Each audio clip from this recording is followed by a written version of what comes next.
I bought a 1969 Lotus Europa on eBay that hadn't been driven in 15 or so years. It took me 4 years to restore the car, and I was out driving it late recently, having a good time. I took a few videos, some photos, and then I got carried away and I almost wadded it up in a canyon.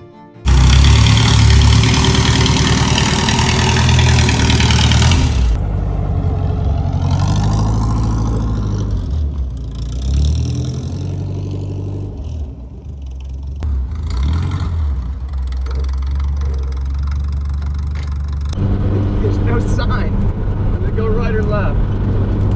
Oh. Okay, so you're probably thinking one of two things.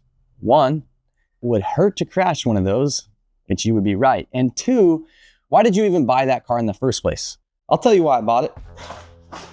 It's a poor man's GT40. Or at least that's what some people say. No, they don't. Yeah, they do. They say that. I think pretty sure they say that. How do I explain why I bought it? It's hard to explain to you because I'm not really even that sure myself. No, I bought it because Lotus is known for excellent steering. Bottom line. You know, the caveat is clearly they're not really known for reliability. There's been a bunch of, you know, mixed comments and forum reviews and all of that. But generally speaking, I don't think anybody is really staunch about, you know, making the claim that vintage Lotuses are reliable. There's a couple out there. There's a couple out there for sure. I bought this car in 2022, and this is where I was mentally at the time.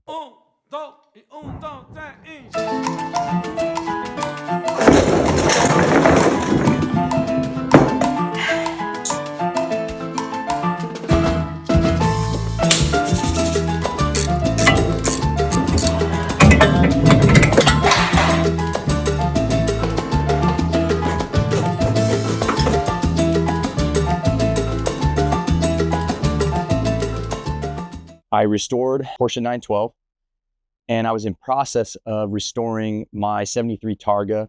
And I know some of you guys watching this video have seen some of that. And just coming from those cars and just being more, you know, interested in learning more about old cars, I suppose, and just having an analog experience, I started just kind of looking around and figuring out, you know, is there anything else that I could dabble in and mess around with? And I landed on a Lotus Europa. A friend literally talked me into the car on eBay the day that the auction ended. I didn't even know about the Lotus Europa until that day. And I know a lot more about them now. For me, it was really just about the steering. I was totally interested in how people describe the steering being somewhat like an F1 car for the street.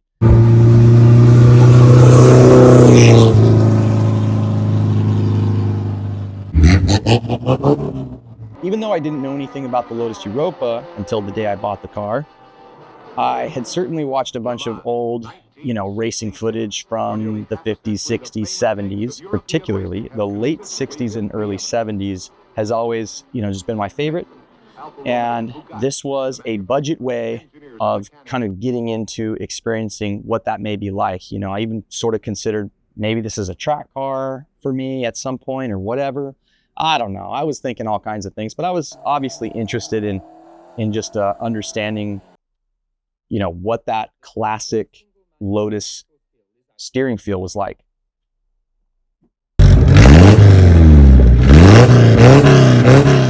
I've restored a few old cars now, and I will be honest with you, the process of restoring this old Lotus was kind of brutal because of a bunch of factors. Just having young kids, you know, I had a lot more time when I did my 912. And, you know, we moved once while I had the car. I ended up losing a garage space and having to move stuff. So you know, just regular life stuff, being a dad, having to work and do different things. You know, I had a very specific window of time when I did my 912 that did not exist beyond that, you know, so I was really kind of hunting for time on the weekends and stuff like most of us are, you know, to work on our old cars. I'm not gonna lie to you, it was hard. It was excitement in the beginning, this is gonna be so easy, you know, maybe just a couple of weeks of working on the thing and then, you know, waiting on parts and yada, yada, yada. You guys know exactly how it goes. And now that I've gone through this experience, along with a couple other cars that I've restored, it has taught me a whole lot. Good things. I'm a little bit wiser, I hope, in my in my future selections, which I'm excited to share, some new things here with you guys that I've got kind of cooking up. But I even started a brand called Project Cars Anonymous. It's a support group for car people. It's essentially just an automotive brand to laugh about the fact that we take cars pretty serious. Ran when parked. This thing ran really great when it was parked here. And then my friend decided to turbo it, and it has been sitting here for at least a couple of years. It's actually really close. But yeah, just the brakes. Just the brakes. That's all the kid needs. And it'll probably sit here for another 6 months unless he gets to a Project Cars Anonymous meeting and, gets some of the motivational juices flowing. We host events, we create videos, all that kind of stuff. You guys can check out our website, projectcarsanonymous.com. We've got some shirts, hats, and stickers, along with a hotline. You can now call our hotline on Project Cars Anonymous when you are, listen, this is the beauty of Project Cars Anonymous. If you're in the middle of a fight with your project car, call the hotline, it's on the website, and leave us a voicemail. We are doing all types of fun things on the Project Cars Anonymous YouTube channel, and I'll leave a link in the description to the website and that channel for you guys to check out. But yeah, no surprise, it was freaking hard, to restore it. All of that work, all of that pain eventually resulted in some joy. So a lot of ups and downs, like every project is, over those 4 years to finally get to the point where I could drive the car. So that night I took some video, some photos, was just sort of admiring, hey, I finished this thing. I did it. This is good. Look at this thing. It's a cool looking car. I think they're really cool. I didn't know the road that well. The headlights were piss poor, as you can see in the video. As I was driving, I remember saying, man, I can't even tell if the road's going right or left. Gosh, I don't know if this road's going right or left. Don't really sketched out. I was loving that steering. Oh man, the steering in this car is sweet, you guys. It is basically impossible to explain. If you think about turning, the car's already doing it. It's really cool. It's a great experience. So I was just loving that, and probably getting a little too carried away for how dark it was. And man, I cut it close. All of a sudden, it's like, oh, this is a left turn, and I'm late to it. There's no sign. Does it go right or left? Oh shit! Holy cow! Woo! Oh my goodness gracious! Wow!